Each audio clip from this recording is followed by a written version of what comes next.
Today is an important occasion for St. Mary's College. It's a day that represents the core and the best of what St. Mary's College stands for. I am thrilled and proud of our leadership conference that Ryan just indicated, the Conference on Social Justice, focused on the prophetic imagination. I am deeply, deeply honored to welcome here today someone who has been one of my own personal heroes in my life as a Christian theologian, Dr. Cornel West. Cornel West knows how to speak truth to power. And for that, Dr. West, I personally am very grateful to you, and we are deeply honored that you are here today with us. Thank you for being here.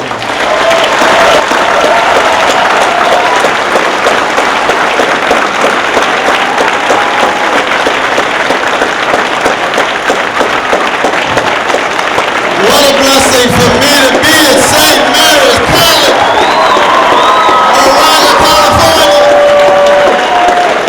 What an honor, what a privilege. Oh, my God. Oh, I want to thank each and every one of you for deciding to spend some time with me. I'm here to learn and listen, but I hope I say something that unsettles you, that unnerves you, maybe even for a moment unhouses you. I want to salute the captain of the ship, my new friend, my dear brother. We've spent many times in professional societies, but it's good to actually get a chance to talk with him. President James Donahue, give it up for Brother James Donahue. See, I'm in no rush today. No, I don't have to be on the plane till 5:40 tomorrow morning. I'm on my way to Ferguson.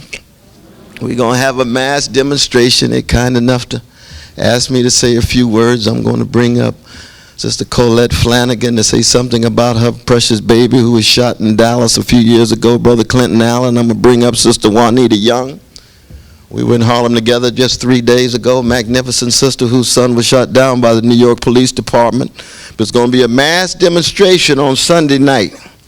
And on Monday morning, we're going to let the world know that there's many of us who are old school who have a deep love and care for the young, black, poor people, the children. We going to jail. We going to jail on Monday. We're going to try to fill the jails the way they fill the jails in Birmingham. We're going to keep love and justice at the center of it. We're going to fight back the hate and revenge. But we want the world to know the young folks, you're not in it by yourself. They may send you to decrepit schools and try to murder your soul, but you're not in it by yourself. Or they may have you deal with massive unemployment and act as if you are disposable and superfluous, but you're not in it by yourself. Oh, yes. They may convince you have less beauty and morality and less character, but you come from a tradition that says you can look that vicious legacy of white supremacy in the face and still learn how to love. You can learn how to love yourself, but you can also follow the great Martin Luther King Jr., who used to say, justice is what love looks like in public. And you can connect that love to a public sphere of bearing a witness and put pressure on the elites in power, not out of hatred, no, out of trying to make them accountable and answerable and responsible to act in such a way that the least of these, the weak and the vulnerable, ought to be center stage of what they do. That's the tradition. Frederick Douglass, W.B. Du Bois, Ida B. Wells, Ella Baker, Malcolm X. Yeah, we got revolutionary Islamic brother in the mix. And then Brother Martin. See what Martin didn't add. And this is the addition to Curtis Mayfield. Justice is what love looks like in public, but tenderness is what love feels like in private. You see, I come from a tradition of a people who not only talk about justice, but also talk about militant tenderness and subversive sweetness and radical gentleness. So when Otis Redding sings, try a little tenderness, not say my name, say my name, say my name. What does honesty do in the face of deception? What does it mean to attempt to be a person of integrity, a person who is just honest? Remember that last line in James Baldwin's preface to Notes of a Native Son? All I want to be is a writer and an honest man. And just aspiring to integrity and honesty will make you countercultural.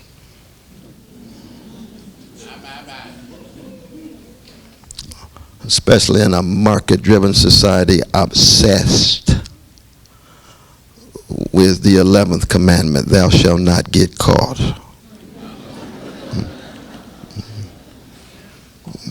Especially with a highly commodified society that bombards each and every one of us, but especially our priceless young people, with weapons of mass distraction. And for Du Bois, integrity, honesty. And the third query, what does decency do in the face of insult? How you going to deal with attacks, assaults, insults? Can you hold on to your decency? Something's got to go inside of you. You've got to fall back on a tradition. You've got to fall back on memories. You've got to fall back on unbelievable courage to be willing to make that move from your mama's womb to tomb and say, I'm holding on to integrity. I'm holding on to honesty. I'm holding on to decency. And that last query, what does virtue do in the face of brute force? And this is very important. This course is human beings are made in the image and likeness of God. I know my brother from LaSallian tradition understand it. I got my own namesake, graduated from Christian Brothers right there in Sacramento. He got educated. Some say, indoctrinated? No. No, that's genuine education going on. Paideia going on. The difference between education and schooling. You see, that's what I like about the Lasallian tradition. It's old school. It doesn't believe in market models for schooling. You just come in, get a skill, network, think highly of yourself, and gain access to a job so you can live in some vanilla suburb. No, that's not the Lasallian tradition. No. We're talking about paideia. Going back to Plato's Republic, how do you engage in that turning of the soul, that paragogy, that turning of the soul from the superficial, fleeting things to the substantial, enduring things? Not instant gratification and fleeting pleasures, but enduring joys and wrestling with the things that matter, as my dear brother Donahue said. Life, death, joy, justice, trust, fidelity.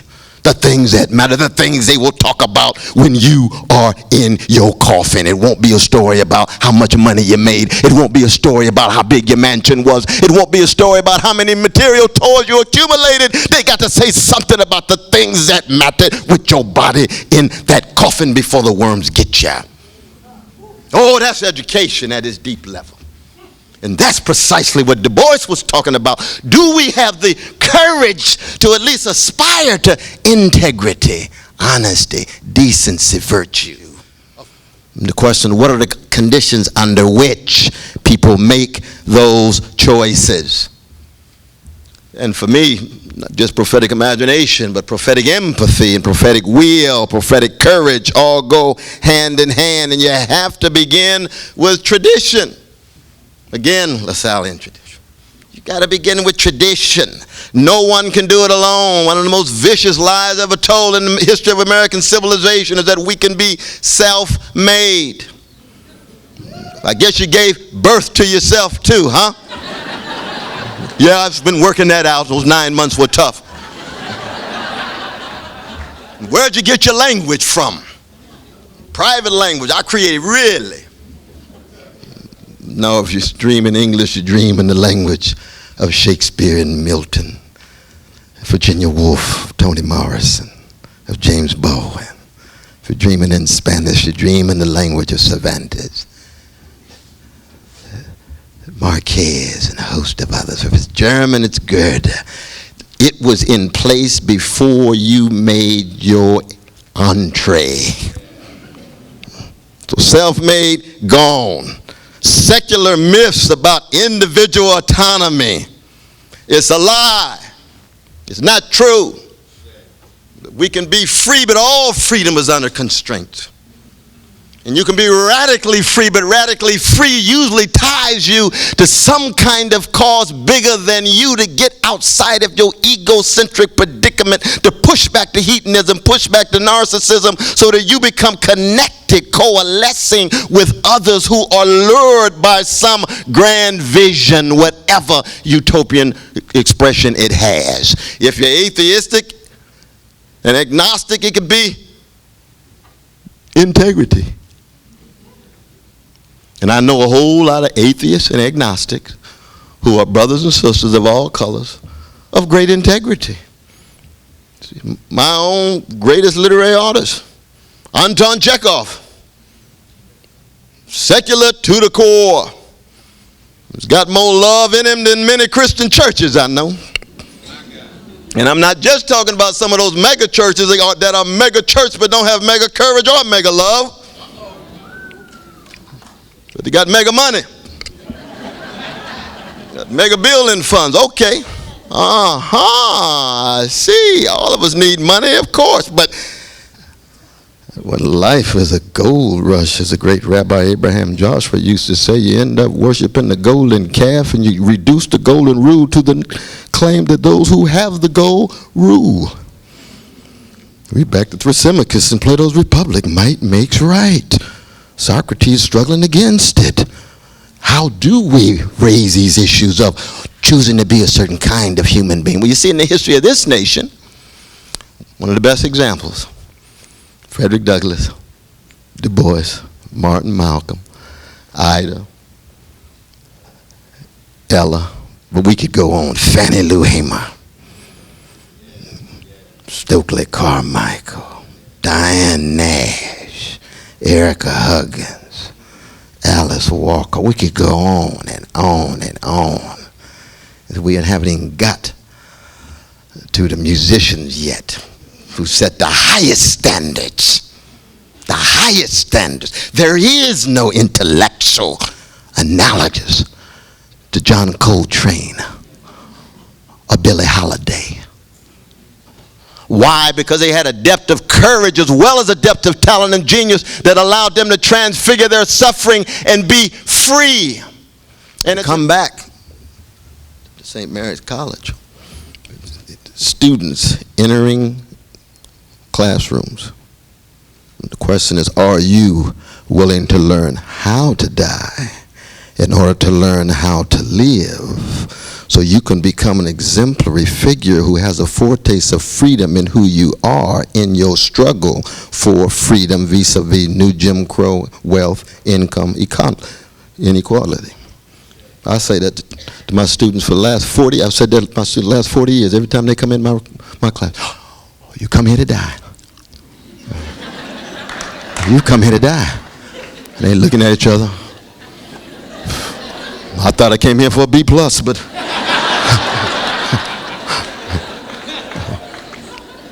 I've been blessed to teach in prison for 37 years. I just finished my class at Rawway, 150 brothers.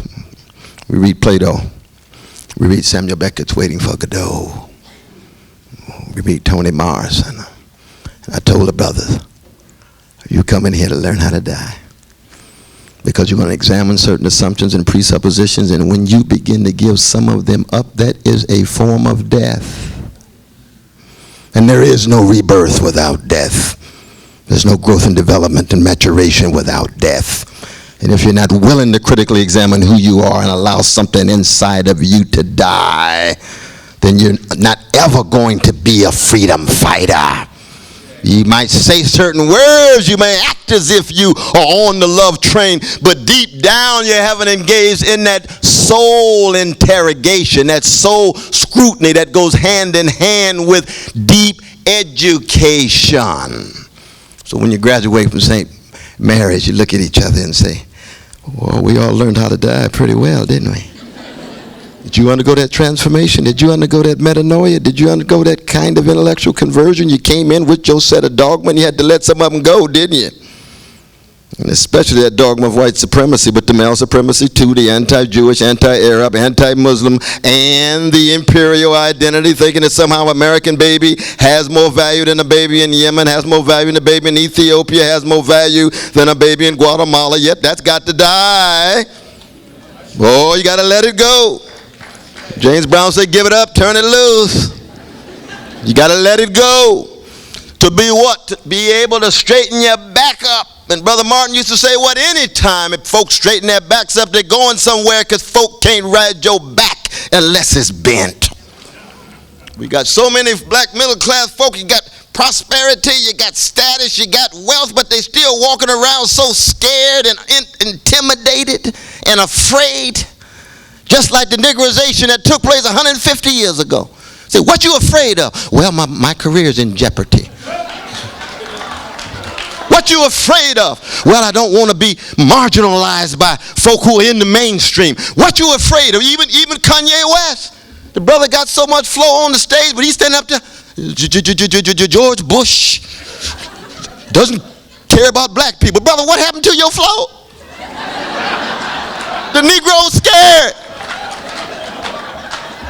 That's all right. I love Kanye. Could be my cousin. But you got to remind folk.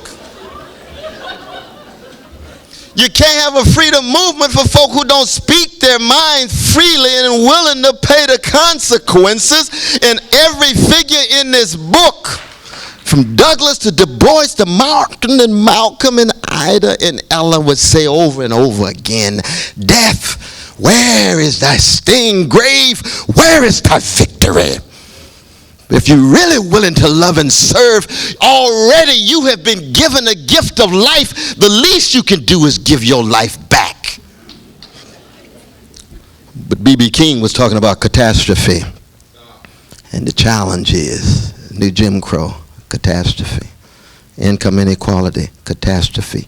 Do we have the Socratic courage to learn how to die and critically examine who we are in relation to that catastrophe so we can leave the world a little better than we found it?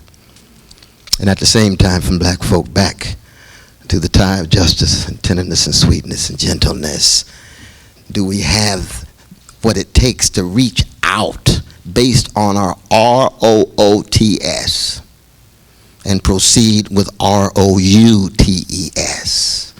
to be international, to be global, even as we are rooted in the best of our traditions. That's the blue sensibility. That's where the love of truth, love of neighbor, love of enemy, love of community, but also acknowledging the ways in which we all fall short. Thank you all so very much. We'll have a good time for questions.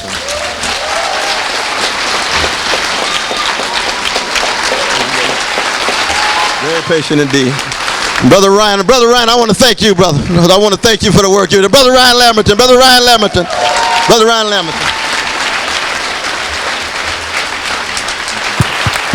Thank you, Dr. West.